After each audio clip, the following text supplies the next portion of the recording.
Hi, welcome to Rick Snyder's Washington, where I'm on YouTube telling you the whole story. So please like, share, and subscribe. And we are on Lincoln Assassination Part 2. First part, about the things leading up. Lincoln has been shot. Part 2, what happens in the end?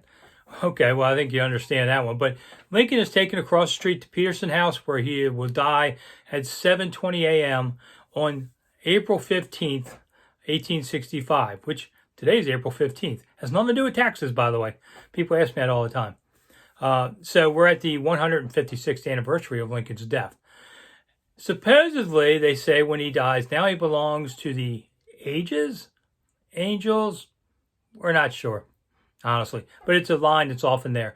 And when you go to Peterson House, you can see that little room. And I always laugh about this because there is a picture of all these politicians and military people around Lincoln when dying. When you see the room, you realize, hey, no way all those people were in here. And, I think somebody did a little fake art and got paid a little extra to put people in. I don't know. But the room doesn't set up like you think. All right. So Lincoln would be taken back to the White House. And pretty much this whole segment, I'm telling you about what happened to the people. His funeral would be in Washington. And then they would put him on a train to New York City, where they would have another procession. Went by this little 6-year-old's house. He saw it go by. The 6-year-old, Teddy Roosevelt. Then that procession goes on a train again out to Springfield, Illinois, where Lincoln is buried.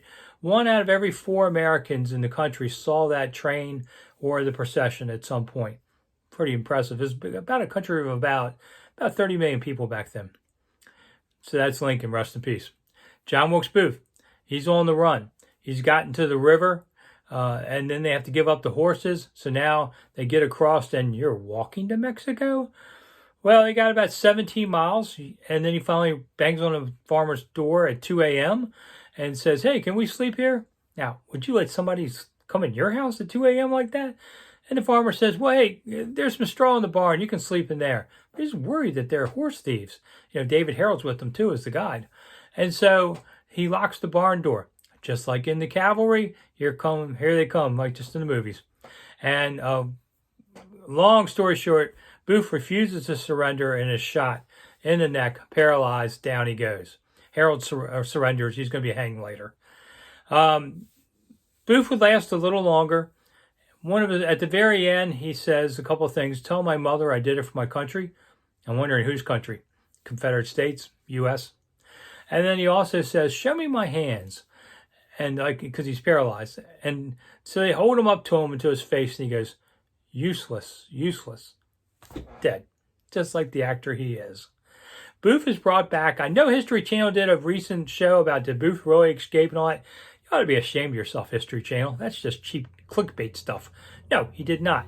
Brought back to D.C., positively identified by 10 people, buried in D.C. The family would later get permission to bury him up in Baltimore, where he is today.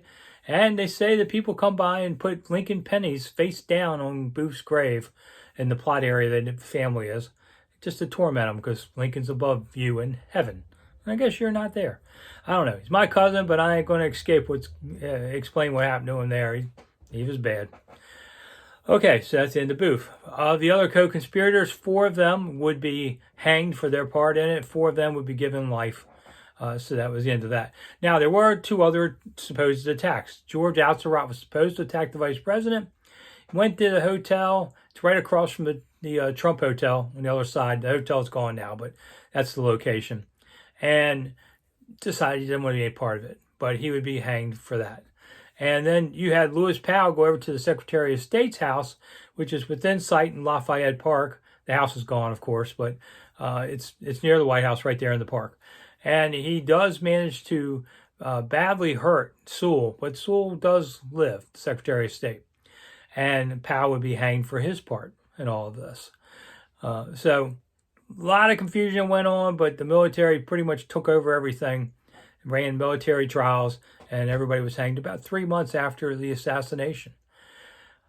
Why do we talk about this so much? I mean, there's been 3 other assassinations. The JFK, which we do talk a bit about, and we still don't really know who did it, I think. We have James Garfield, another relative of mine, who was killed, and William McKinley. I am no relation to him. I am JFK and Garfield. Why? When we argue who is the greatest president in U.S. history, it's either probably going to be George Washington or Abraham Lincoln for most people. And I can argue both sides of this story. Washington was the man who created this country, who helped create democracy as we know it today. A lot of heavy lifting, did a lot of great things. Lincoln keeps it together.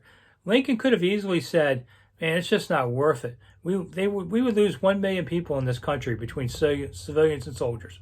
It would have been easy for Lincoln just to say, South, you be you. But if he'd done that, well, we'd have a North, a South, Texas, California, probably our own countries, Great Plains, Rocky Mountains. We've been like Europe, 6, 7 countries right in here. So he kept the Union together. That's why his greatness is remembered so well. So in the end, it's a pretty rough story. Come on tour with me. We do walking tours on this all the time. You can find me easily on the websites, Monumental Thoughts. Think of that. I had it before Ted Leonsis. And we'll talk all about it. It's one of the great stories, I think, and there's so much complexity to it. And hey, a little longer than you can really stretch on YouTube on there.